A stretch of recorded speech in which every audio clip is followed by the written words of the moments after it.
Hey everyone, so we're here for the second workshop. I'm joined with Shabazz Mangsi, the founder and CEO of Zurons Robotics. He has raised over $1 million in funding in only 2 months, and some of his previous projects include the Protect app, which he actually scaled to 100,000 daily users and was number 7 on the Apple top daily apps chart. So I'll let him take it away from now. Hi guys, my name is Shabazz. Thank you Aditya for having me. As you mentioned, I am the founder and CEO of Zerons Robotics. Essentially, we build autonomous security robots for apartment complexes and commercial spaces. So think of like golf courses and country clubs or even college campuses. Um, but let me share the slides. Okay, wait, can you see it? Yeah, everyone should be able to see him. All right, perfect. Yeah, so I raised over $1 million from SPC, South Park Commons, and then Facebook's early hires from 2004 and 2005, and the current CTO of Dropbox. I previously worked at Apple, NASA, and EA Sports. Some of it was an internship, some of it was a full-time job. Wait, can you hear me? Yeah, yep. Sorry, I got disconnected. But hey, so why this talk and why specifically this topic is from hackathons to unicorns? It was suggested by Aditya primarily, but to essentially say that hackathons are not just weekend sprints. Like that's the one thing I would say. They're more like idea accelerators. So if you look at like some of the biggest companies, some of them like came out of hackathons. So think of like GroupMe came out of hackathon, and Firebase that you all use for APIs. That also was a hackathon project, and some of the Zapier's part, like initial idea for Zapier, came also out of the hackathon. And me myself, the Protect app, as Aditya mentioned, it was also a hackathon project that we quickly pulled together, and it became a real product later. But the ideal goal for a hackathon should be that you can to show investors and to show your co-founders, to show basically everybody near around you that you can build fast, pitch smarter, and then eventually raise like a beast. But the mindset should be the here should be like hackathon means like you're a hacker. You're putting together something in just barely few hours, and like taking it from like -1 to 0, not to 1, since like you don't have any users, but you're taking it from -1, which was initially just an idea, to an MVP that could actually be used by like, at least like 10 people. So whenever you go from a hackathon to a company or to a startup, you're not thinking about judges. There are no judges. There are more users. So there's no one judging you on how your UI looks or how secure is your API connections, but it's more how do your users actually like your product. And then you, since like it's an hackathon, so you're always thinking about like what would give us the first prize or second prize. But in this, you're thinking more about revenue. So it's like I think most of the people confuse startups with like valuations. Valuations are not revenue. Revenue is something that you generate by when people are using your product. So like let's say simple example would be Palantir. Palantir is like valued at $300 billion, but Palantir also does business for like $10 billion. So that $10 billion is a revenue, and that revenue, it basically increases your valuation in the long term.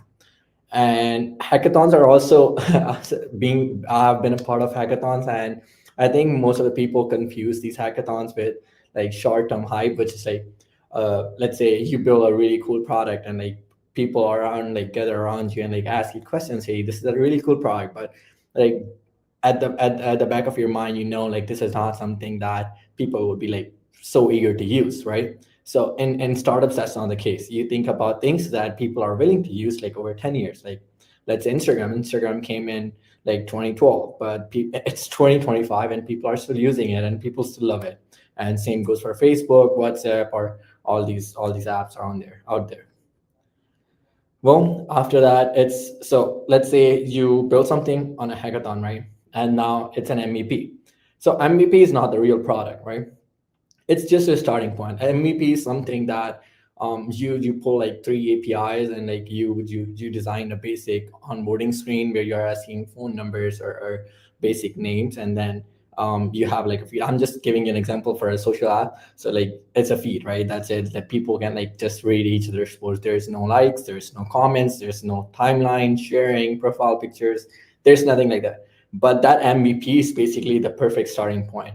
And now like how to take it from, so there's a thing that is very common in startable, which is like -1 to 0 to 1, right? So -1 is when it's just an idea. 0 is when you have an MVP. MVP means like you have a basic workflow, like how you know how it's going to look like in a few years, right? And then 1 is like the first version that you're ready to launch to people, right? So how to get from MVP to version 1 is like, okay, like ask your friends, ask your family members, ask like your like college group chats or your group me or anybody in your connection to use it, right? Let's say you're building the next Twitter, right? So you're gonna ask your family members to, hey, whenever you're doing something, just tweet on my app instead of like any other app. And then that's the way you're gonna know like if it's still working, if it's breaking, what part of UI is not working. And then once you eventually get 5 users, um then you're gonna like solidify it with like perfect auths and storage. And let's say like people can only upload like 3 pictures, and now they can upload like 7 pictures. So that's a good. And then UI polish. So like I think UI is very important. You shouldn't be like compromising on UI like from day one, but you should not be overdoing it. I've seen people like be very obsessed with UI, and they like spend 6 months on building the perfect UI just to see that this is not something people wanted, and people are not ready to pay for it or even use it. So don't spend too much time on the UI, but also like spend a bit of time on UI. Like look, let's say if it's a week, I think it's good, but it should be at least something that people love to use. Same goes. The example here would be like Instagram too, Facebook. So only the only differentiator between Facebook or between Facebook or the other MySpace or any other like social media platforms was the UI. Facebook and Instagram's UI were much more attractive, and people it was easy to use. Or same goes for Notion too. Notion and the other, let's say, note taking apps like there's a Evergreen or something like that, Evernote. So it was the main difference. It was easy. The UI was like easy to navigate. Yeah, UI was easy to put like your mind onto, and people could easily use it. So I think UI is important here. And ship fast, like that's that's the main goal. I think you all might have been hearing much about it on Twitter, but ship fast. Like try to ship your features or your basic product in like days rather than like months. I think it heavily contributes to your success later. And if you start shipping like pieces in days rather than months, then I think like eventually like you won't know right now, but eventually like in a few months you would see that it has contributed a lot to your overall product. And same happened with us. Like we started building this robotic startup like 3 months ago, but it was like a bit like pieces like from it was like building actuators first, building the basic IMPs first, and then basic sensors first, and then a little bit of progress every day contributed to like us raising these over $1 million, or even like building our first robot. So don't like ship fast. Don't be like you need the perfect UI or auth or storage to like uh, launch. I would say just launch. That's it. And talk to your users. As YC also encourages founders and all the other accelerators encourage founders to talk to users too. I would say the same thing. I think users are your like I think users are basically the people that you're building for. So like you could just talk to them and ask them what they want, and they will tell you. Like I've been in meetings with people for like our customers, and they have literally told me like what they want. Like one of the examples here that I would be willing to give is okay, yeah. So we were building our first robot, and essentially what we built was a robot that was just patrol around at night and then do deterrence for people who were breaking into cars or let's say climbing over the fence. But then the apartment complex told us, hey, like all these features are good, super good, and we want them, but we also want something like where it could just also read license plate numbers and then like detect if there's car has been illegally parked for over days. And then we're like, all right, we can just literally do that by like running a simple computer vision models, like, and checking it, like cross-checking it with our database, right? And so this the example here, the point being like, just talk to your users and they will literally tell you what they want. And this can help with like Reddit. So if you're building software, I think Reddit is like the best place to be at. So you can just like literally post it on Reddit, and then like a shit ton of people are gonna respond to you and ask you like, okay, this is good and everything, but I want this feature, this feature, this feature. Don't listen to all their features, but like prioritize like what are some of the features that you think are good and they think they want it, and then you also think it's good and easy to build, right? Like starting with easy and faster to build, and then moving on to like difficult to build, or the things that take time, right? And then cold email people. So cold emailing is like is an art too, and I think like every person that is starting out or that is being like in that is like going to these hackathons or building a company eventually should be able to cold email people. I got our first customer from cold emailing. I also got our first investor from cold emailing. So I think cold emailing still works. And but the point being like you need to be very specific. If you're just chat GPTing like write me a cold email and sending it to 1,000 people, I don't think it's gonna work. But you need to study them like so. For our first customer, I cannot name him right now, but he had his book written, and I actually read his whole book, and then I knew what he cared about, I knew what he loved, how like what things mattered to him, and then shaped the whole email regarding that, and that got us our first customer. So I would say learn to cold email and like actually care about people. Don't just chat GPT everything. Um, and then the second would be like watch how they use your product. So when we were launching our product app, I actually sat around with all these people that were customers and they were using the app, and then like just look at them like how they use the app. So like let's say that, so like initial our feedback was the navigation bar at the bottom. It was too hard to navigate. So we had these icons, but we didn't have names on bottom of them, right? And then people were like, and the icons were like, very confusing. So we like I genuinely got to know that when I was like looking at other person using my app, right? I knew that this is not something that is working. We need to like either like make the icons easier or like put names on the bottom so people get to read it, you know. So build with them and not for them. That's one thing like everybody sees in Silicon Valley. So just talk to your users, spend time with them, go to lunches, go to like get on Zoom calls, whatever, but just build with them, right? And they're going to be the best person to help you out with this. Well, the next thing is validation over vibes. People often confuse validation with vibes. They think if something is cool, you should definitely build it. I don't think that's the case. I think like Instagram is cool, but that doesn't mean you can build a next Instagram, right? You cannot, since it's there, it has a huge market share, and it's I think it's nearly impossible to build another Twitter or Instagram or Facebook, right? Or even and I think there will be AI social apps, but not like the next or something even similar, remotely similar to Instagram. So don't confuse it over, hey, if your friends think it's cool, but they are not ready to pay for it. Or so let's say if you delete your app tomorrow, they're not going to be like, hey, what the fuck? Why did you delete it? Like I was having so much fun and I needed it every day in my life. Then I think you're building the wrong thing. You need to ask your questions every day. You need to ask these questions to yourself every day. Would they use it? Are they? And you can even look at metrics for this.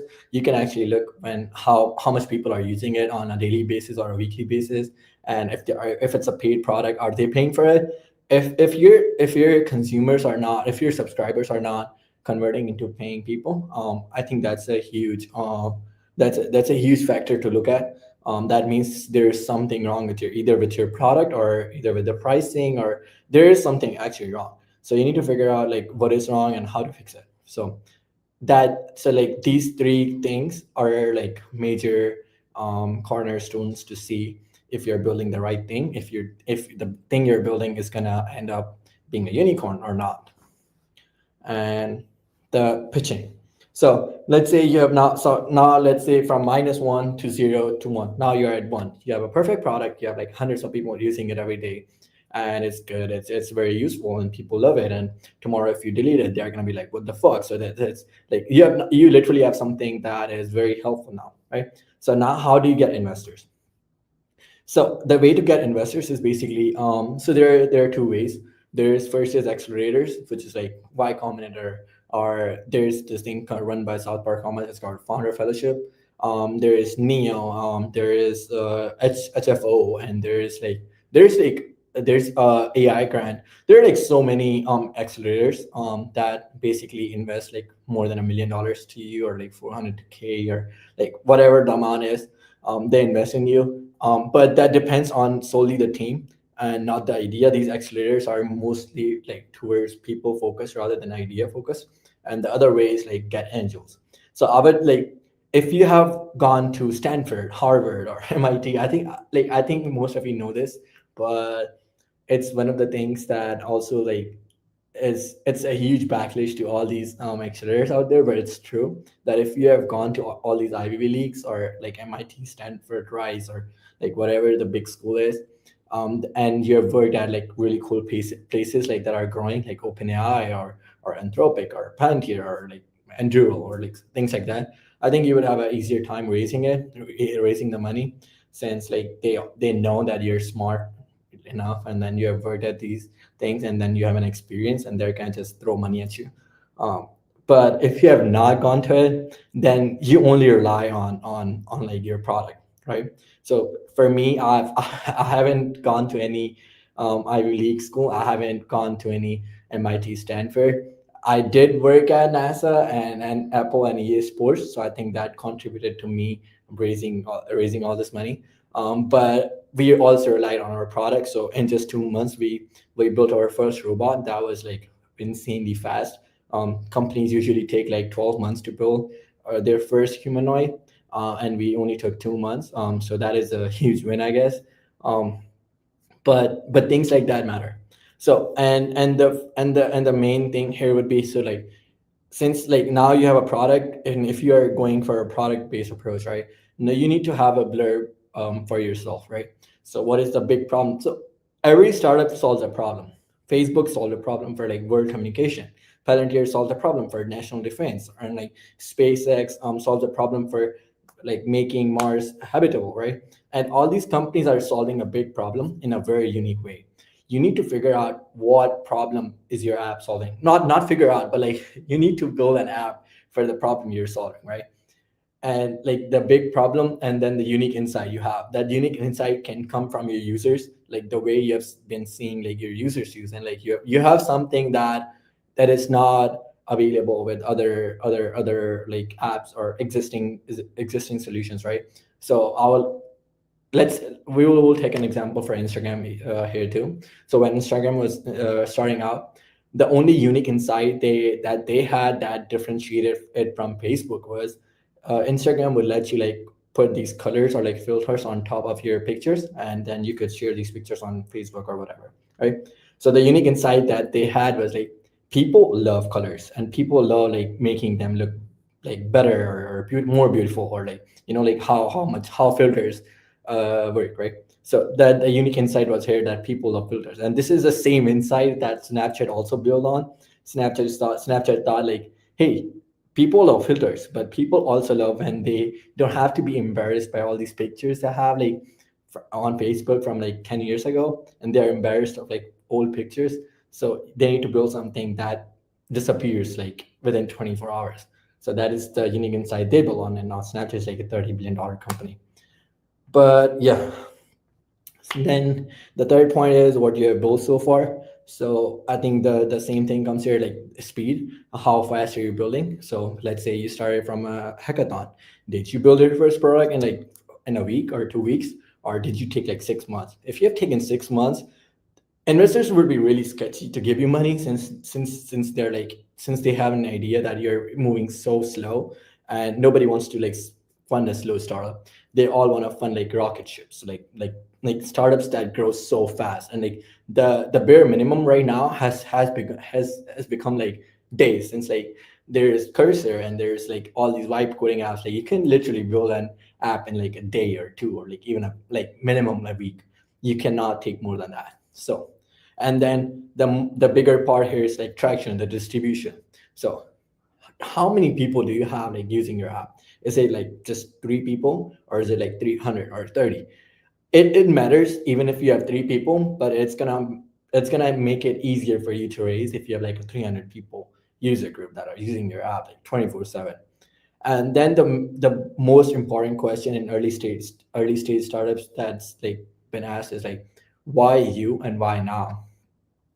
I think why you contributes a lot more than why now. Since like why now would, it's easy. Why now it's like simpler, like very similar to what all these startups are presenting, which is like, so in 2022, in 2022, ChatGPT came in, and there was this huge AI wave, and like models are getting better, and like the modes are getting the modes are getting bigger, right? So it's easier to build now, and their models are really smarter.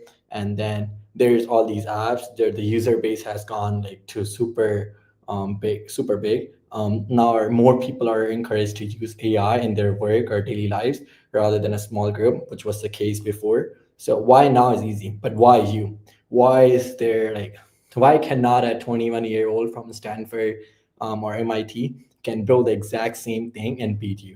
Like why you? Why are you the person that is going to be successful in this business, and or this in this startup, and not some MIT guy or Stanford guy? I think like this is the only question that only you can answer. The intensity, the passion, the post work experiences, the school, the like everything contributes here. So like this is a question where you have to sit down and think like, what is something that makes you you, and that cannot be that is something that cannot be copied by some 21-year old like in Stanford or MIT. And the biggest thing at the end is like, what's next, the vision. I think it's very important for startups to have a vision. And like the bigger the vision is, the easier for it, like the easier for you it is to like to raise money, right? You need to like present yourself as like the world's biggest company in 15 years, or 20 years or 25 years. Investors want to see that you're being very very successful in the later end, right? So like for us, like I would give you a demo answer for how did we tackle this question. Was when somebody asks us what's next, we will just tell them like, hey, we are going to be like the biggest AI security company in the world in like 15 years.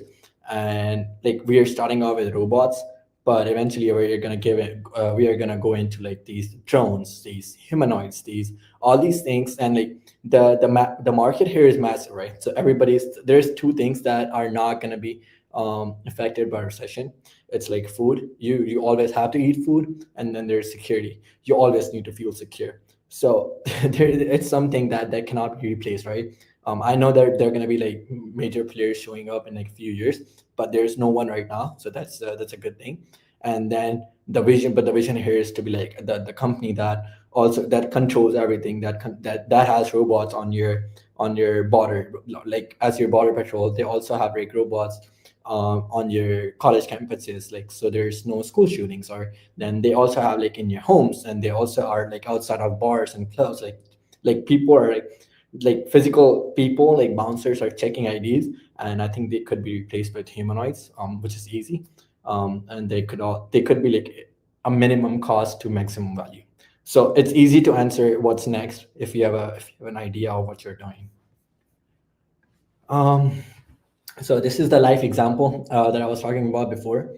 The app we built, it was called Protect. As you can see, it's on number 7 on App Store top search. So we built it, and it was a hackathon project. What it did was, we basically got to know that the traffic cameras in the US are publicly accessible through an API. And you can run a simple computer vision model on top of it to detect ICE vehicles. This was when Trump administration got into power, and there was a huge influx around like why is nobody doing anything to protect all these people like being like deported or anything, right? So it was something that we cared about. One of my friends got deported, and it was something that mattered to us, right? So we built this in a hackathon as a funny project, and just realized that it was something cool and it should definitely be out there, right? And we posted it on Instagram and TikTok. It blew up. We got over like 29 million views, or and like I think like a million or 2 million likes. And then that it's a very small conversion rate. Only 100,000 people download the app and started using it. But eventually, so this all happened in 2 weeks, and we jumped on App Store top charts. We didn't spend a $0 because we were still in college, and we didn't have any money to spend on advertising. But the point here being, start very small, but solve a real problem.